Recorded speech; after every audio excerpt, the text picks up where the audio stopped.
My name is Spencer Bradford. I'm Director of Durham Congregations in Action and co-host of today's gathering on Zoom with Dr. Warren Herndon from the Durham Martin Luther King Jr. Committee. And I'm going to turn the program over to Dr. Herndon now. If he is, I want to make sure he didn't get bumped off here. I don't see him. I think maybe he did get bumped off accidentally. I'm sure he's trying to log back on this day when we're celebrating the life and legacy and mission of Dr. Martin Luther King Jr. We're especially glad to be gathering together our public elected officials from our community, along with our faith community leaders, and among whom is Dr. Warren Herndon, who is now on with us, and to whom I'll turn over the program now. Dr. Herndon.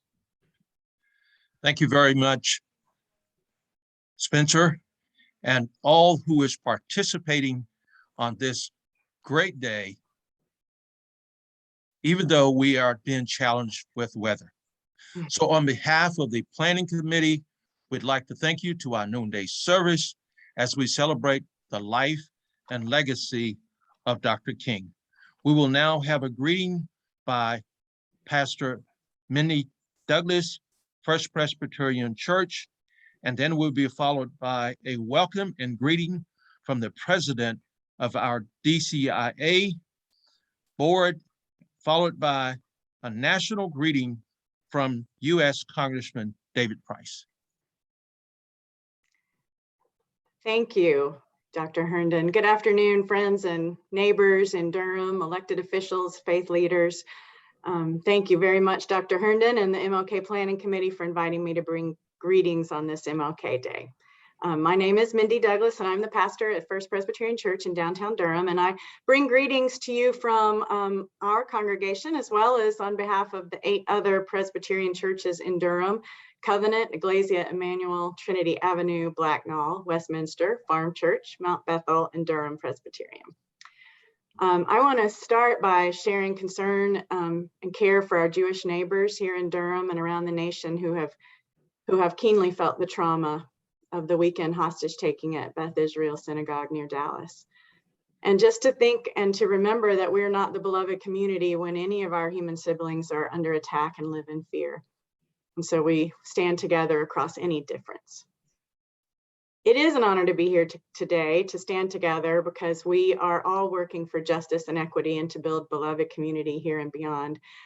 I want to take a minute just to say that as I've gotten older, this day of memory, hope, and action has changed somewhat for me, and that the journey toward anti-racism and my desire to be a white ally to my siblings has required that I take a good hard look at my own role in systemic racism and my own comfort in a world of white privilege. And this day and every day, I believe, invites my confession and reflection, even as we seek to take action together as a community and beyond, and to join in the effort to right the wrongs of systems that benefit people who look like me and harm those who don't. And my faith calls me to see the image of God in every face I meet along the way, and to recognize that when one child of God suffers, we all suffer. When oppression undergirds our systems, we are not who God intends for us to be. I've been thinking this morning of Dr. King's words in his letter from a Birmingham jail that is particularly call out white church leaders just like me for being lukewarm in our work in this area, or not working at all. And King writes, "First, I must confess that over the last few years, I've been gravely disappointed with the white moderate, who is more devoted to order than to justice, who prefers a negative peace, which is the absence of tension, to a positive peace, which is the presence of justice, who constantly says, I agree with you in the goal you seek, but I can't agree with your methods of direct action, who paternalistically feels he can set the timetable for another man's freedom, who lives by the myth of time, who constantly advises the Negro to wait until a more convenient season. Shallow understanding," he writes, "from people of goodwill is more frustrating than absolute misunderstanding from people of ill will. Lukewarm acceptance is much more bewildering than outright rejection." And so on this day, as we start our time together, I leave you with King's words and invite others present today who are white and want to be allies in this work toward reparations and building the beloved community to hear King's call anew to work loudly and boldly for justice and equity for all, working for changes that benefit everyone in our city and beyond. Thank you for the honor of being with you today.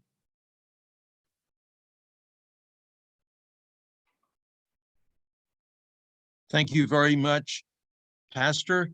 Now we will go to our United States Senator David Price, followed by Commissioner Chair Brenda Howerton, followed by Mayor Elaine O'Neill.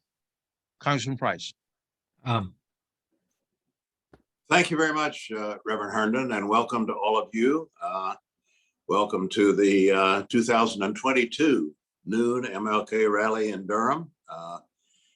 It's an honor to represent you in Congress, and it's certainly an honor to join with community leaders here to make these welcoming remarks.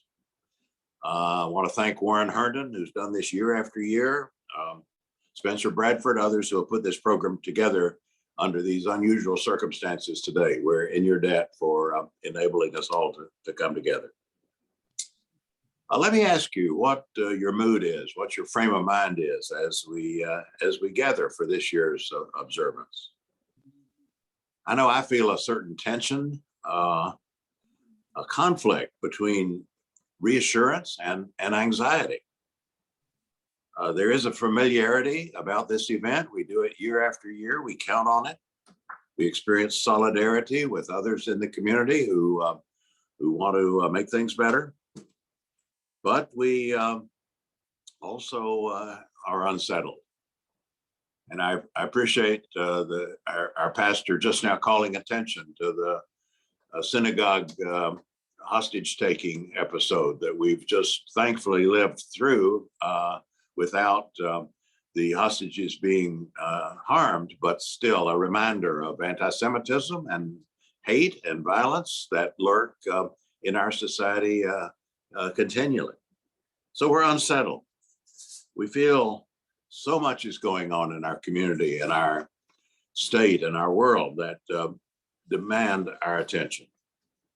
We're still living, for example, in the shadow of the George Floyd killing, the renewed reckoning that our country underwent after that awful event. There's been some change in terms of our ability to focus on racial equity in all kinds of areas of national policy.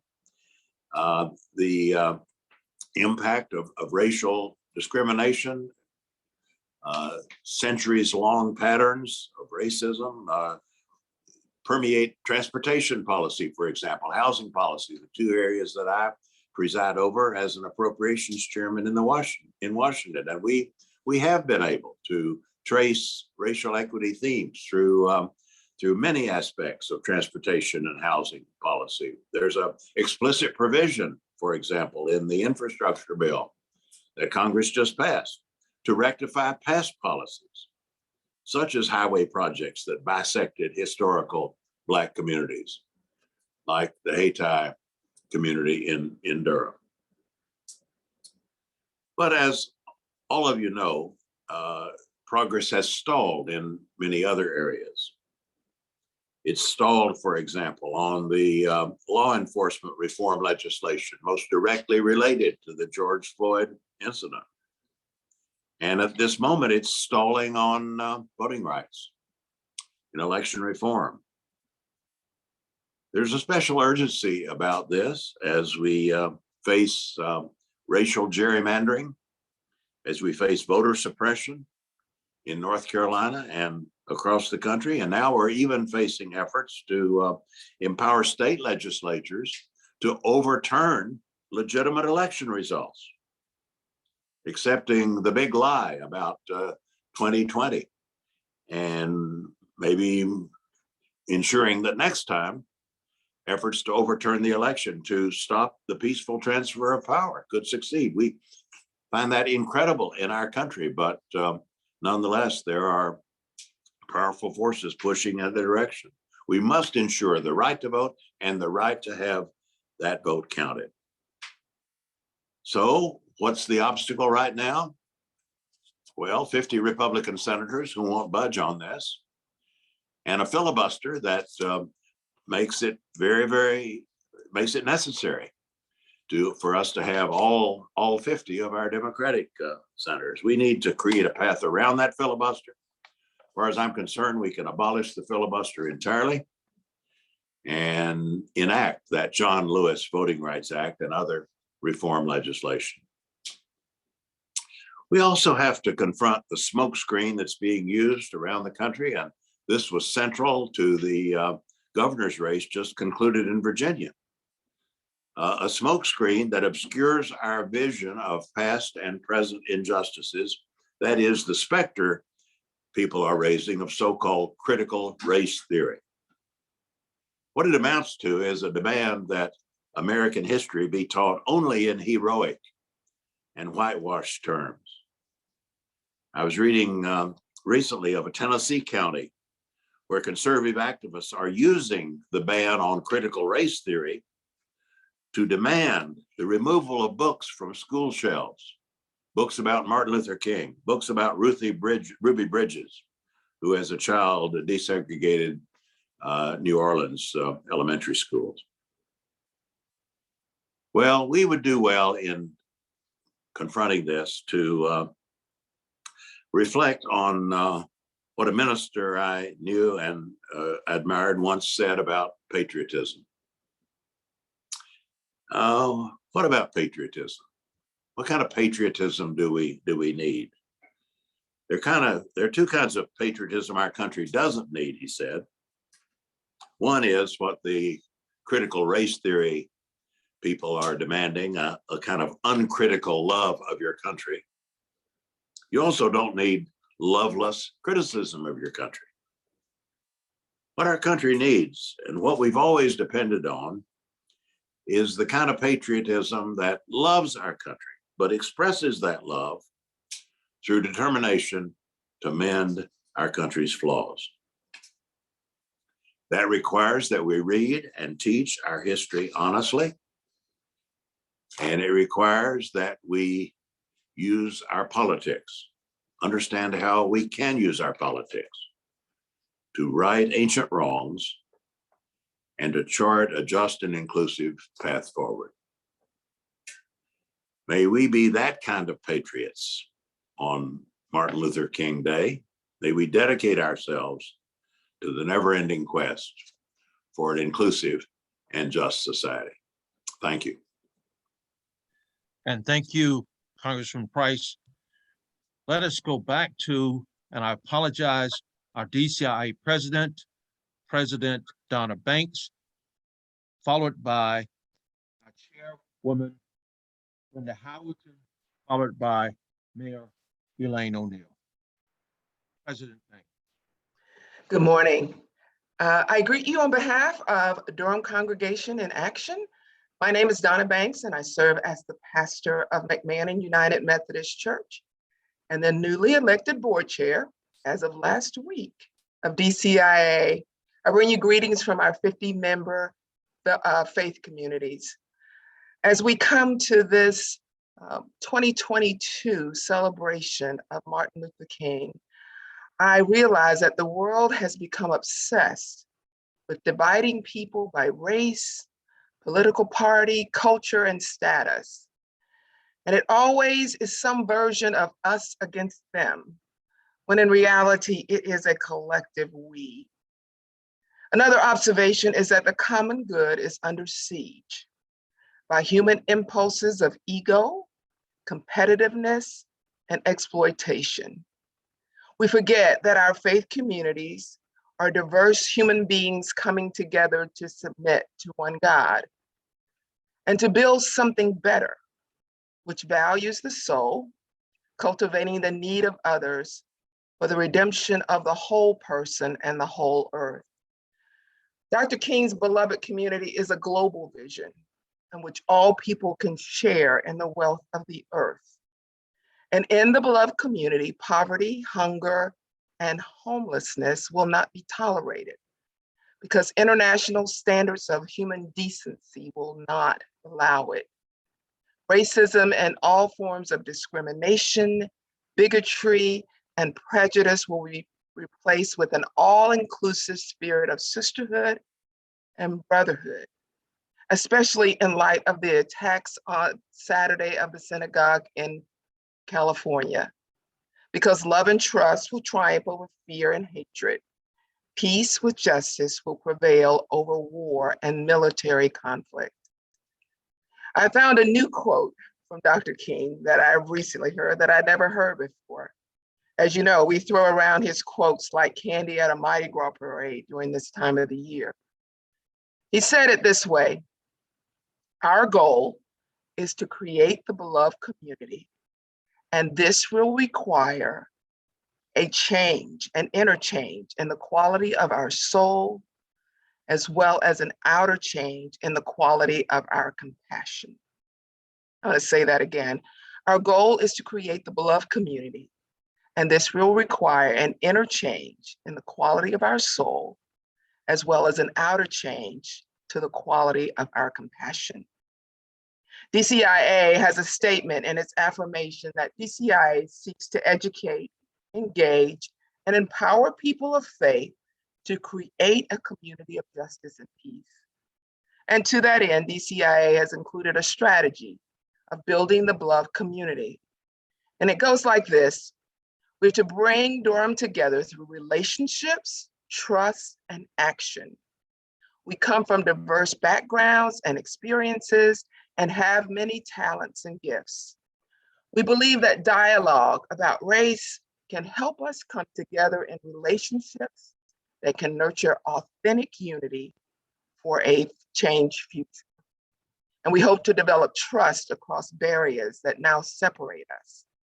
Together, we can work more effectively and genuinely for each other's well-being and for our common good. And to that end, we have been working. We've been inviting congregation and spiritual organizations in Durham to participate in building the beloved community. We join us in the last year. If you've joined us in the last year, we've had public forums where congregations discuss their experiences of learning and changing in their relationships with congregations and faith communities whose members are mostly of a different race or a different ethnicity. And we facilitated discussions for those who are congregations different from us, using prepared questions to engage in open, mutual sharing and learning. What we know is that relationships, just like anything, are going to be the way in which we build the beloved community. Getting to know each other, getting to trust each other, and learning together what needs to be done for our communities. So if you're interested in participating in that, we invite you to be a part of that. But we do know that we are now in the fierce urgency of now, and it requires all of us working together. So I invite us all to figure out how we're going to be in relation with people different from us in order to build trust and to build the beloved community. Thank you. Thank you, President Banks. And again, my job is to keep our program moving. We have allowed it an hour time, and we asked each one to please stay within your 3 to 4 minutes. God bless you, all followed by Commissioner Chair Howerton and Mayor O'Neill.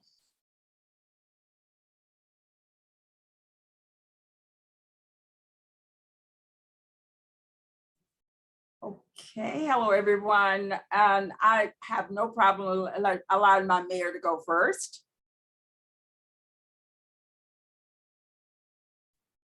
Oh, you're so sweet, my sister, and I will. Thank you so much.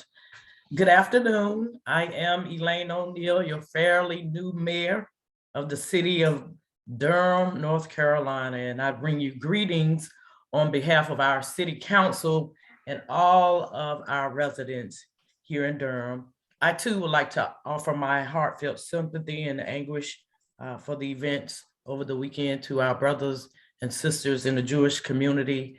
When one of us hurts, all of us should hurt and feel that hurt. And so I stay in prayer for them during this time. Thank you for inviting me to speak today. It is an honor to be here on the occasion of celebrating the mighty work of Dr. Martin Luther King Jr. As a leader here in Durham, his legacy has influenced the work that I have undertaken in my life. But I can't help but wonder, if Dr. King looked down at Durham today, what would he see? It's difficult to ponder what he may see: the COVID-19 pandemic tearing through our communities, our young people, those that we rely on to shepherd our very future, dying from gun violence or resorting to criminal activities because they see themselves disconnected from the fabric of our community, socially and economically.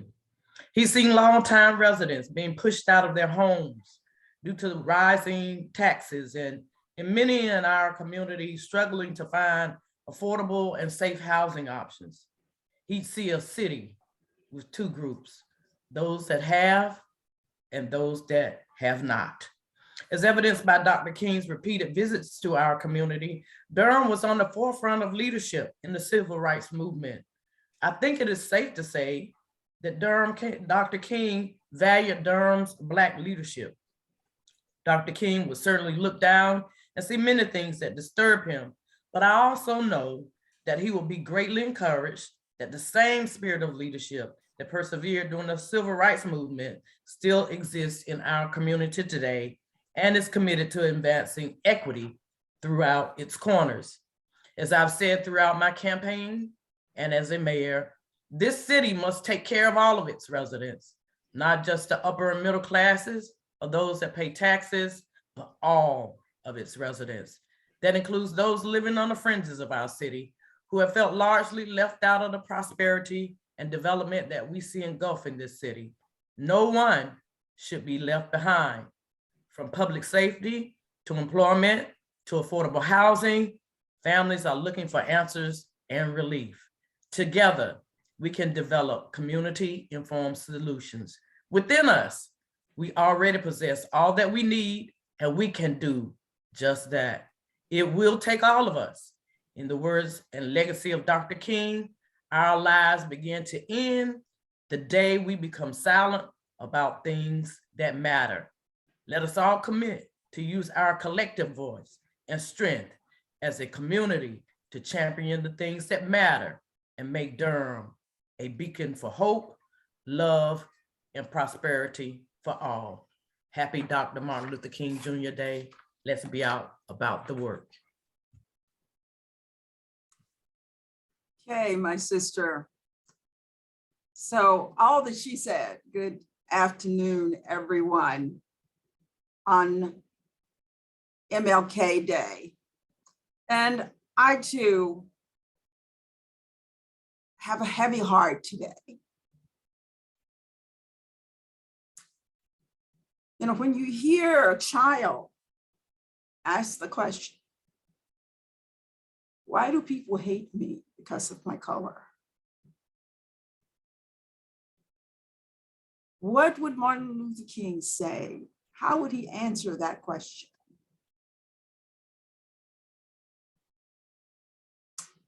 So that's a heavy question to answer. And as I think about this day that this man gave his life for all of us and all those that come after him, I wonder what would he say today? So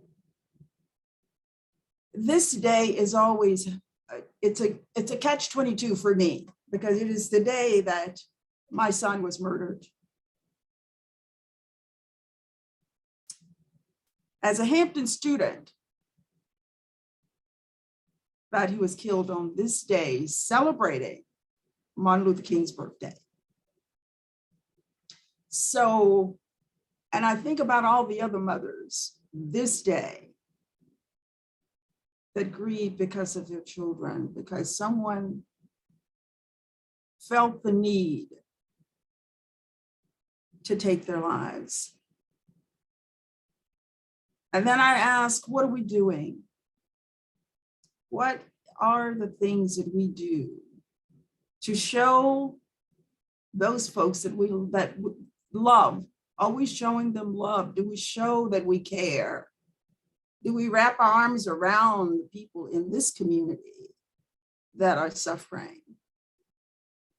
And I know we do some, but do we do enough that we reach out this day? As Martin Luther King says, not everybody can be famous, but everyone can be great, because greatness is determined by service.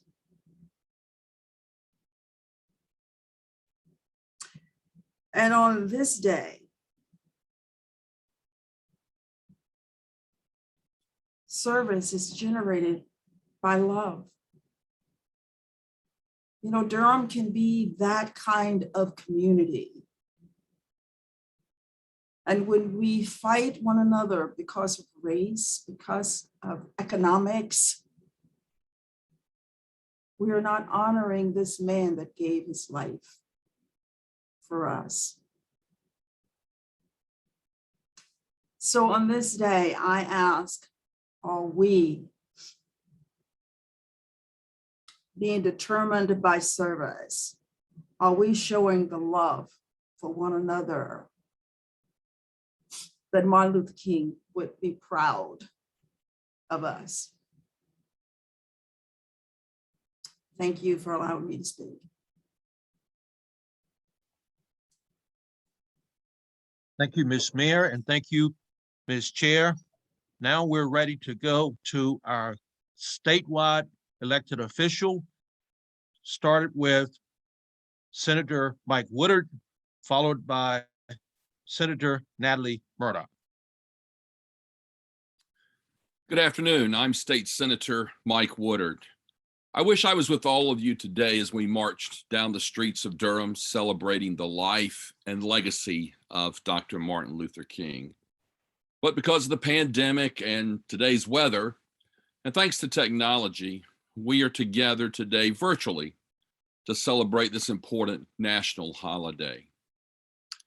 Each year in January, as we approach the Martin Luther King holiday, I reread Dr. King's letter from a Birmingham jail.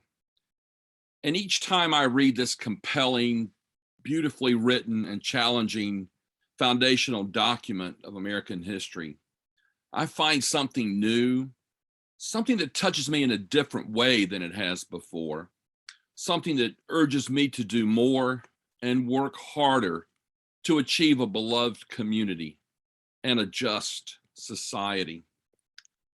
And this year, I found this particular section of Dr. King's letter especially compelling. Will we be extremists for hate or extremists for love?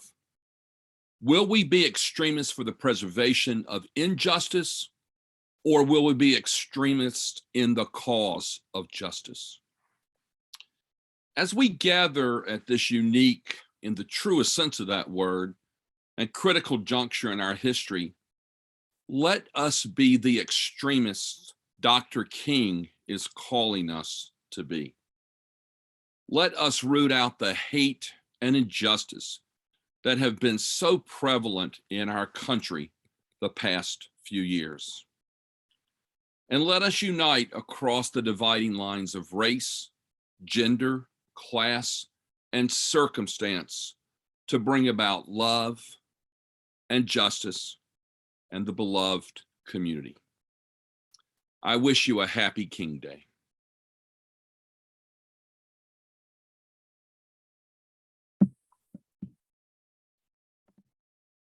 All right. Good morning, everyone. Actually, afternoon. Senator Natalie Murdock, and want to first thank Reverend Herndon, Reverend Spencer Bradford, and Durham Congregations in Action for hosting this virtual event today. Since, as a lot of my colleagues have mentioned, we are unable to physically gather today in his legacy. In the spirit and legacy of Dr. Martin Luther King Jr., the church and our faith leaders as a collective body will continue to play a key role in not only fighting for justice and equality, but in keeping our leaders such as myself accountable now more than ever. Our voting rights are under attack. Congressman Price shared that federal bills that need to be passed to protect our most sacred right to vote are literally sitting on the Senate floor. In his May 1957 Give Us the Ballot speech in DC, Dr. King called the right to vote one of the highest mandates of our democratic tradition. Many of my colleagues and congressional members will lift up the name of Dr. King today, yet fail to act on voting rights or the filibuster, which we all know is a Jim Crow relic. Today, I join Black state legislators across the South in introducing coordinated resolutions and initiatives to continue Dr. King's work in pursuing economic justice and civil rights for all. Our fight to defend and protect democracy begins every single morning. Our most basic tenet of freedom and democracy is the right to vote and for that vote to count. On this MLK holiday, the best way that we can honor the life and legacy of Dr. King is to continue his work in fighting for the poor and to continue the fight for voting rights.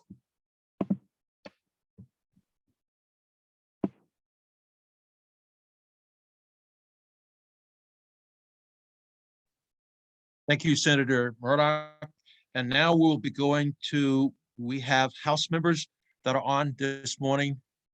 Do we have House members that are on this morning? We do. We have Durham Representative Marsha Morey on with us, at least, I believe. Representative Morey. Good morning. I didn't know, I was here to listen and not to speak, but I'm moved by all of this, by my friends.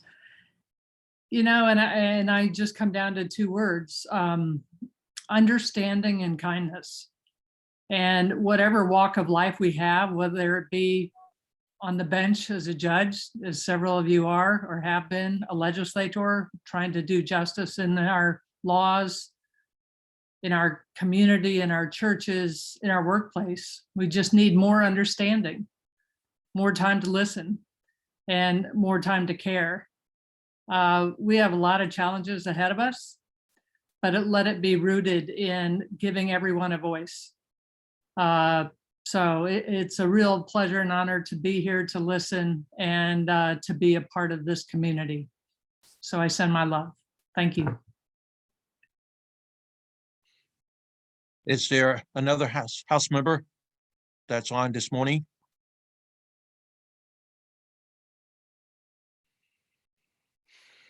Okay, with that being said, we have asked several individuals to join us, and these are community leaders. So we have all of our elected officials have already presented. Is that correct? With that being said, I am very impressed, and we have a lot of young people. Durham, Dr. King actually visit Durham, North Carolina for 5 times per my research. One of the things the civil rights era was very responsible was to nurture the next generation of leaders. We have an opportunity to reach back into the 20-somethings, and the next local leader that I'd like to speak would be Miss Shi Voy. A longtime community activist, an individual who's worked across many lines, and I'm asking Imam Abdul Wahid to speak after Miss Shi Voy. Shi Voy, Imam Wahid. Good morning, everybody, or good afternoon, rather. If you will, I'd like to share a bit about my history. The images that would conjure up in my head of my first hometown, Da Nang, Vietnam, were often shaped by the depictions I grew up with in the US about the war in Vietnam. It was all I had because my parents never spoke to me about their painful past, the trauma and heartache that tinged their memories. But somewhere along the way, my parents would gift me with a glimpse into their history. And so it goes that my mother lived in Da Nang, Vietnam, when American soldiers would camp in the countryside of her village. They were white and Black Americans hunched over in a circle with a radio echoing a foreign language to her. She heard laughter sometimes, but mostly moments of despair. They would walk in the village and buy medicine and supplies for my grandfather. And on this day where we honor Dr. Reverend Martin Luther King Jr. and his mission, I can't stop thinking about this image. Imagining poor Black soldiers standing together with poor white soldiers in the war they never wanted to be a part of for a country that wouldn't welcome them back. Sitting together just feet apart from my mother, strong-willed and brilliant, whose whole life was burned down by soldiers from her own country. It's a complicated history, but it's ours nonetheless. And now I'm back in what I consider my second hometown, Durham.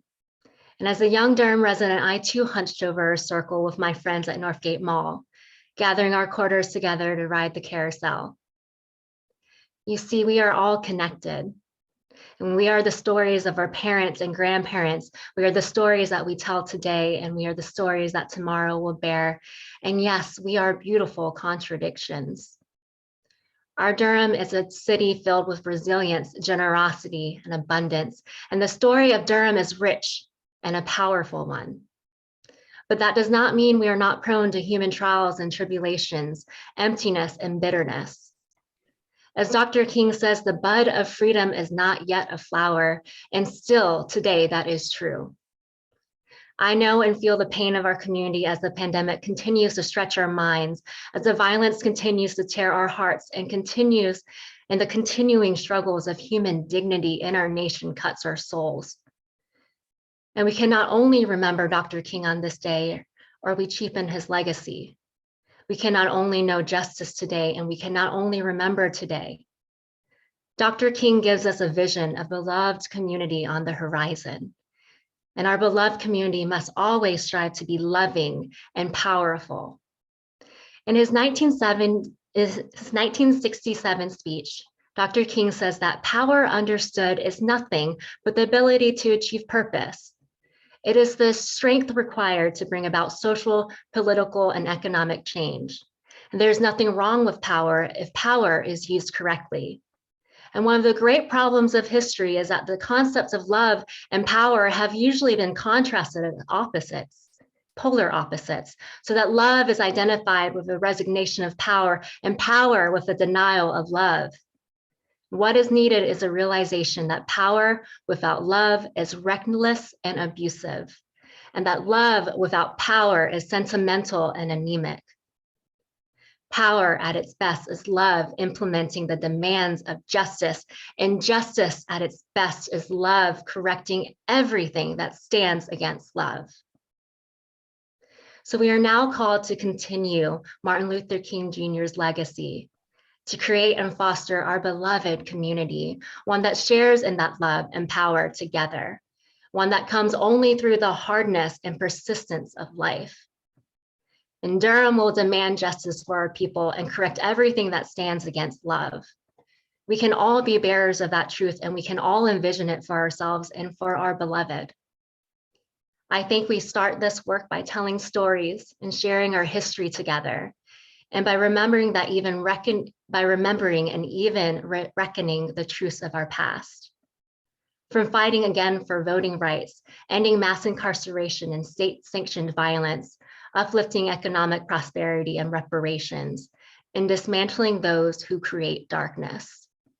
That is where our beloved community will be. When I came to Durham as a child, this was my beloved community. 30 years later, it still is, and 30 years into the future, it still will be. This Durham provided me with loving teachers and mentors, shared community meals, shelter from the rain, clothing on my back, faith and safety. That is still true today for some of us, but we can do more for each other.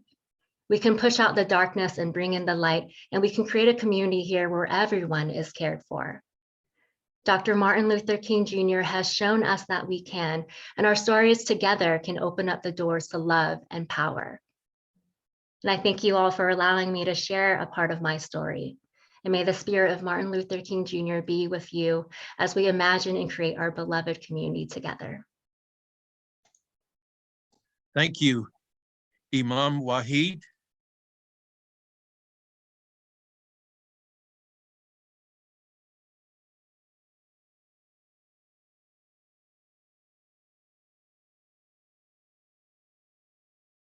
Is he muted, Doc Spencer?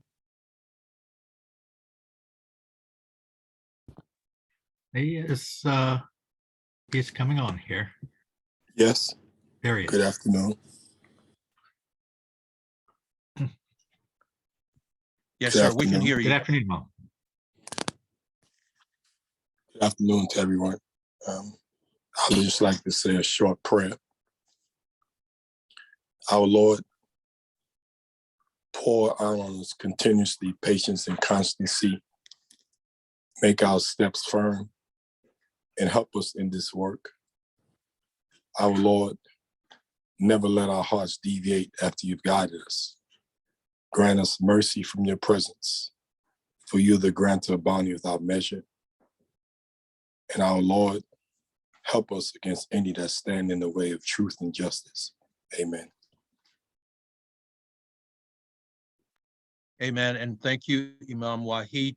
My records show me that we have joining us judicial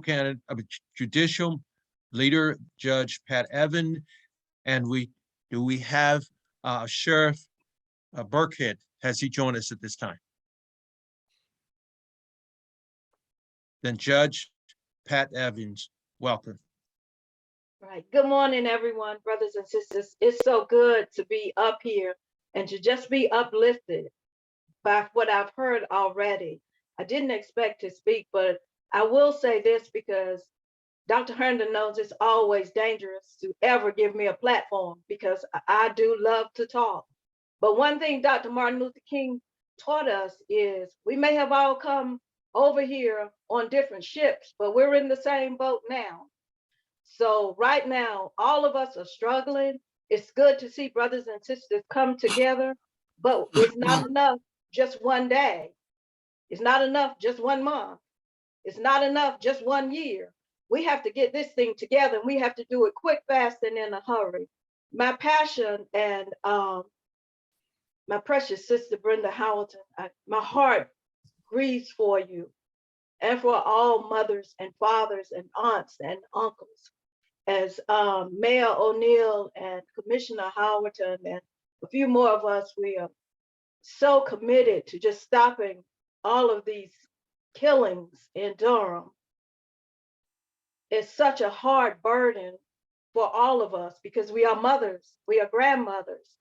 And I'll share this quick story with you. You say 3 to 4 minutes, Dr. Herndon, but when I was in high school, I wasn't supposed to graduate from high school because I led the march, several marches, because they would not teach us Black history.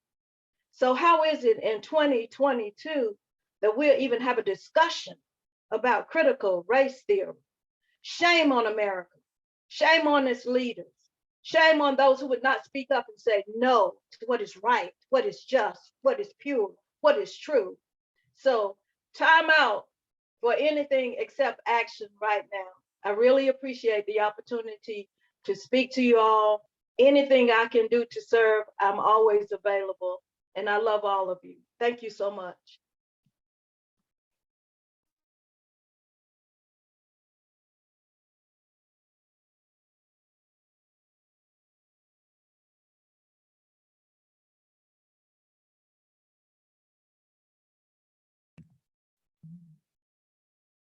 With that being said, then let me go over to Doc Spencer Bradford, and he will bring up the rabbis, and then you turn it back over to me, and we'll make concluding remarks.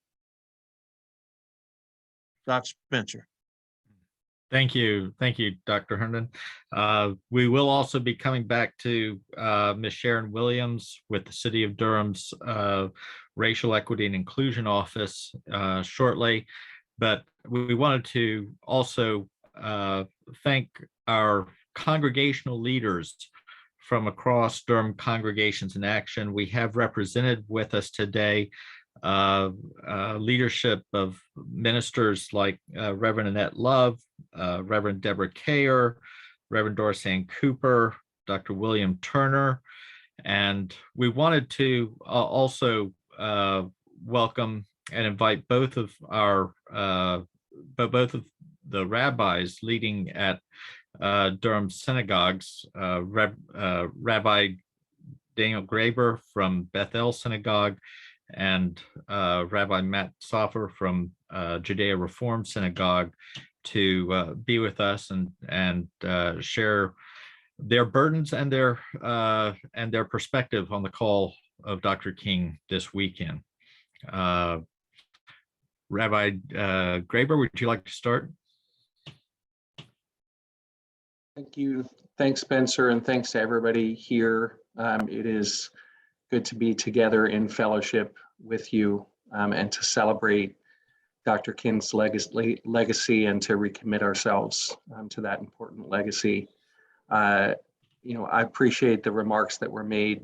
I can say on behalf of Rabbi Soffer and myself that each one of us sort of experienced Saturday with the sense of concern that that it could have been one of us, could have been one of our congregations,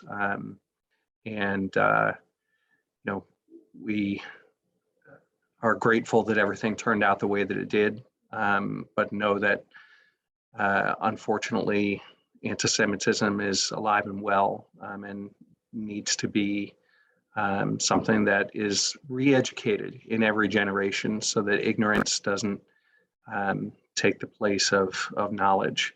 And I'm grateful to call Durham home. I'm grateful to be here with you, grateful to Congressman Price for his many years of service, Mayor O'Neill for your friendship, and to everybody here today. And we are partners in the work to create a more just society, a more just city where all are upheld in God's light. So I just want to say thank you. And I'll let my colleagues say a word as well. Thank you, Rabbi Graber and Reverend Bradford. I would just, sensitive to everyone's time, I would just add that which we were centering our prayers on this past Shabbat while everything was happening. And that was the very powerful teaching of Dr. King that, to paraphrase, I've decided to stick with love because hate is too great a burden to bear. We surrounded our Torah reading on Shabbat with those words, recognizing our Torah reading this past week was the Song of the Sea, the song of moving from a state of enslavement to a state of liberation. And we recognize that we see ourselves all together, that we feel each other's pain. We decide to stick with love. We decide to do whatever we can do to make that love shine. So thank you for this gathering this morning. Thank you. We're very glad that you could join us this morning, and we keep your congregations, your communities in our prayers at this time of feeling vulnerable and at risk. Ms. Williams, are you available now? I am. Good morning and thank you. Afternoon now. I'm very honored to be here. I am the new Director of Equity and Inclusion for the City of Durham, so I'm very honored to have been asked. Today we commemorate the life, the legacy, and the faith of a truly great individual, Dr. Martin Luther King Jr., who never lost hope, never gave up, and never stopped imagining that better is possible. So where are we now and how much further do we have to go? We are still in the fight. How much further do we have to go? I wish I knew, but I can tell you that the tenor has changed. We are not just talking about equality. Equality will always be a goal, but equality assumes that everyone is starting from the same place. COVID has taught us that we are not. When you look at the disproportionality that has happened in terms of outcomes that are centered around COVID, and how we had two different realities for our children who suddenly had to be educated remotely. And we realized that they didn't have devices or equipment to be able to connect remotely. We learned that the realities are not the same. That's why in the city of Durham, we don't just talk about equality, it'll always be important, but we talk about equity and we talk about inclusion, and we integrate that thinking into the way that we serve you, the residents of our great community. I encourage you to seize the opportunity today and every day to speak up, stand up, and be in the fight for access and opportunity. For that is equity, and it's equity that levels the playing field, which creates equal outcomes. So I encourage you to acknowledge your feelings, use your imagination, use your voice, and do the work. And in all of that, never lose faith. Thank you for this opportunity. Thank you very much. I also want to recognize we've had City Councilman Leonardo Williams join us as well, and we did have with us Minister Ben Fike, who had to leave a little bit ago. But welcome to all of you who were here to join us today in this program. Dr. Herndon. Thank you, Doc Spencer. It would certainly a privilege for all of us to come together on such a time and such a day as we recognize the life and legacy of Dr. King. And I am inspired, as many of our speakers have shared, we are in the urgency of now. We would be remiss if we did not go to one of Durham's, the country most valuable historian, clergy leader, and just have so many other talents that he has served in our community. So before we move to Dr. William Turner, have we missed anyone at this particular time? And let me just thank you, my brothers and sisters. This is about our 30th year, and we are ahead of time. We have maybe 4 minutes left. So I don't want to make sure that anyone who has called to speak or anyone who have a burning desire at this particular time, we can go to you for 2 minutes, and then we would like Dr. William Turner to make a comment and then close us with the prayer. Do we have such person who have a burning statement, comment for 2 minutes, and then we'll go to Dr. William Turner. With that being said, let's go to one of our elders, professor, pastor, and clergy leader, Dr. William Turner.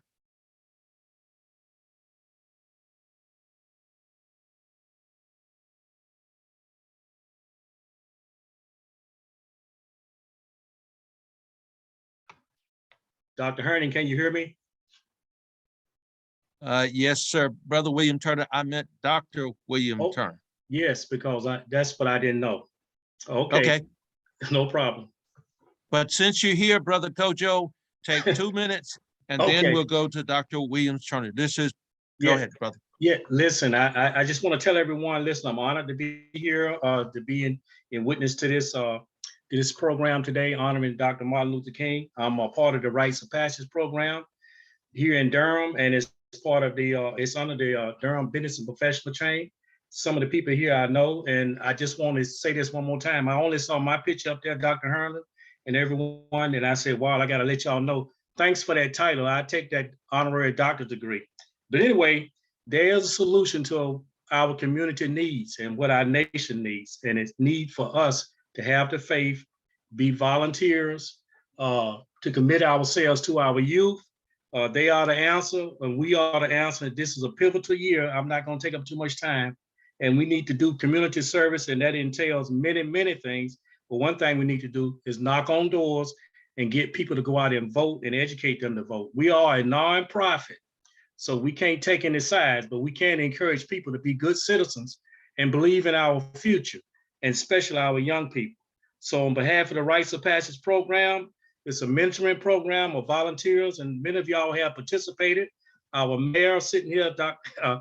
Elaine O'Neill, you have participated in many times with us, and I certainly appreciate each and every one of y'all for doing what you're doing. And Dr. Herndon, I can't say enough for you, brother. You gone far and beyond, and you are a consummate warrior. And Ms. Howerton, thank you so much for all that you do. I can go on, but many people here I only seen for the first time, but I know your hearts and spirits is in this, and it's a fight when we gonna win. So we on the right side of history. The arc in the universe is bending toward justice, and believe me, people, we are on the right side. Let's keep faith alive, and progress is gonna happen. Thank you so much. Thank you, Brother Turner. Now I do see we have City Councilman Leonardo Williams. We'll go to Leonardo and then we will conclude. Councilman Williams.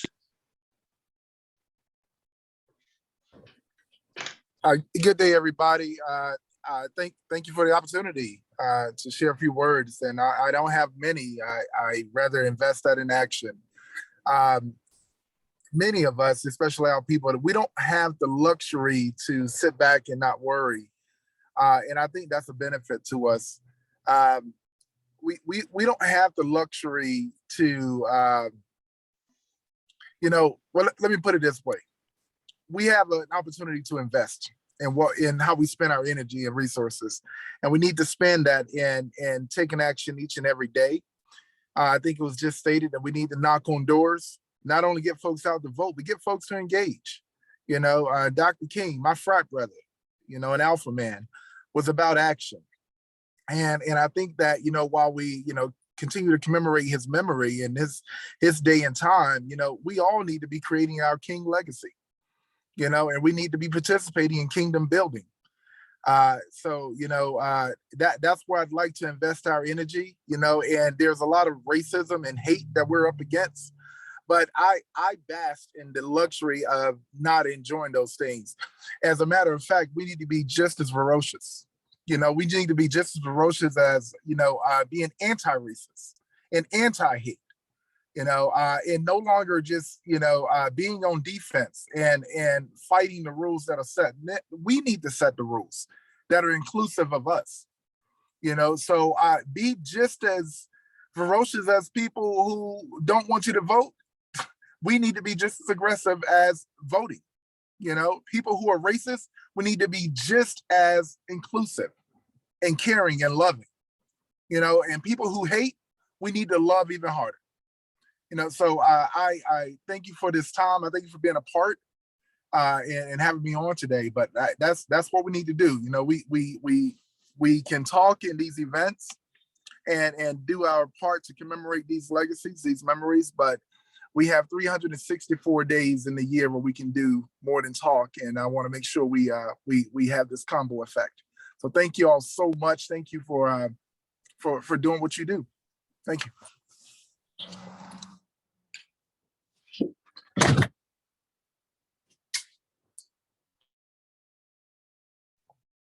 And with that being said, thank you, City Councilman, for all of your work, your leadership. And as we conclude our program, I'm reminded year after year that we come here with a sense of understanding the legacy, but several individuals have made this statement. Now we must go into action. Again, on behalf of the Martin Luther King Special Events Committee, DCIA, we are certainly appreciative. And as we will go into a statement and then into a prayer. the statement is, let's continue to love, let's share in faith. Now, we'll go into prayer. Father God, we thank you for blessing this city, blessing this community, blessing this state, and blessing our country. Father, we ask that you just strengthen us, that we might continue to share in love, that we might continue to serve in our positions, to serve your people and prepare our next generation to continue to live the dream of the late Dr. Martin Luther King. God bless you. May heaven smile upon each of you, and happy King's Day.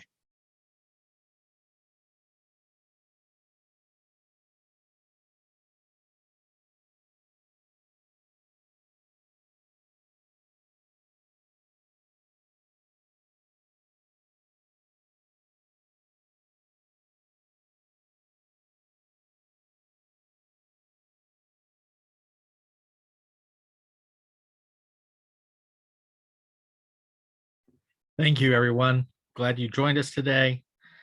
Have a great day, and I look forward to seeing you in the work ahead in the coming weeks and months. Stay safe and stay well. And thank you, Dr. Spencer. Travel safe, everyone. God bless.